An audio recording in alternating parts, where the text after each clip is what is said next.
Man who killed Nicki Minaj's dad in New York crash sentenced to year in jail. The driver in the hit and run crash that killed Nicki Minaj's dad on Long Island was sentenced to 1 year behind bars Wednesday, devastating his grieving widow, who called the punishment a slap in the face.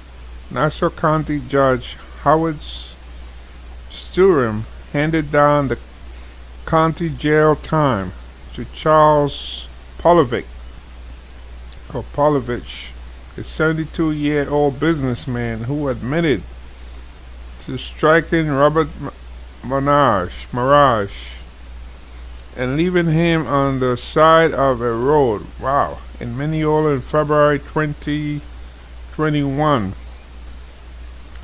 1 year. That's a slap in the face for the family, the hip-hop star mom, Carol Maraj, told the judge. He just left him on a street like a dog. Polevich, who pleaded guilty to leaving the scene of an accident causing death and tampering in evidence, was also fined $5,000 and had his driver's license suspended for 6 months. Yeah, he can get an Uber now, right? Uber or Lyft.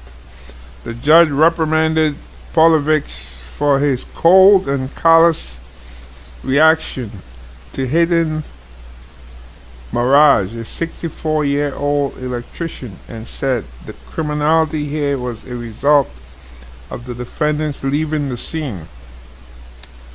So he should have got more time in prison. That's crazy. Kill a man and you left the scene? My God. Look at them right there. I guess he had the right lawyer, right? Isn't it amazing what having the right lawyer can do in this country? But the life sentences came before Polevich had no prior criminal history. So what? And wasn't under the influence of drugs or alcohol, said Sturim.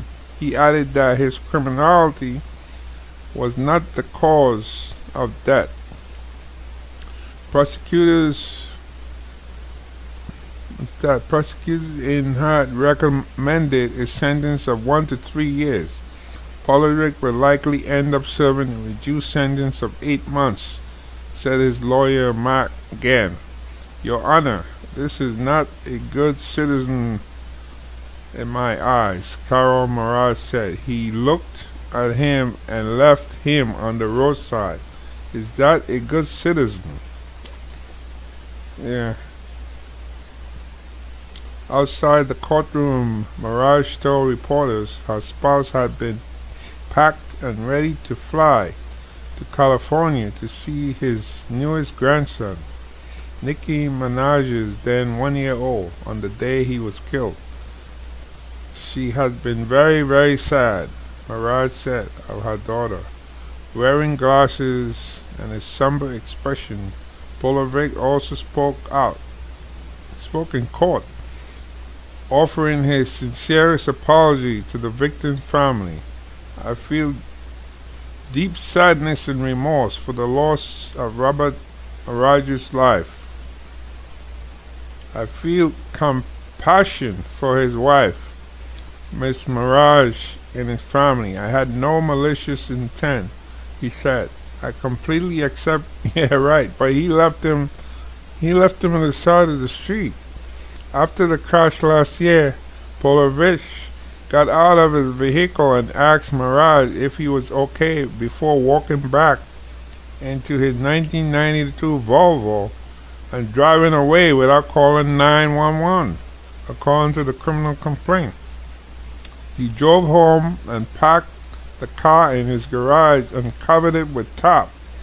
Polevich's attorney said after the hearing that the autopsy report showed Maraj had alcohol in his system when he died. I don't want to disparage anybody, but there were substances in the autopsy report that Mr. Maraj appears to have been under the influence at the time of the incident, Gann told the Post added. I'm not saying that minimizing Mr. Polevich's criminal conduct or criminal. Yeah, right. So, the lesson here is when you're walking in the street, you better not have a drink, because if somebody runs and kills you, they're gonna turn it around on you and make it look like you're the criminal. That's the way it works.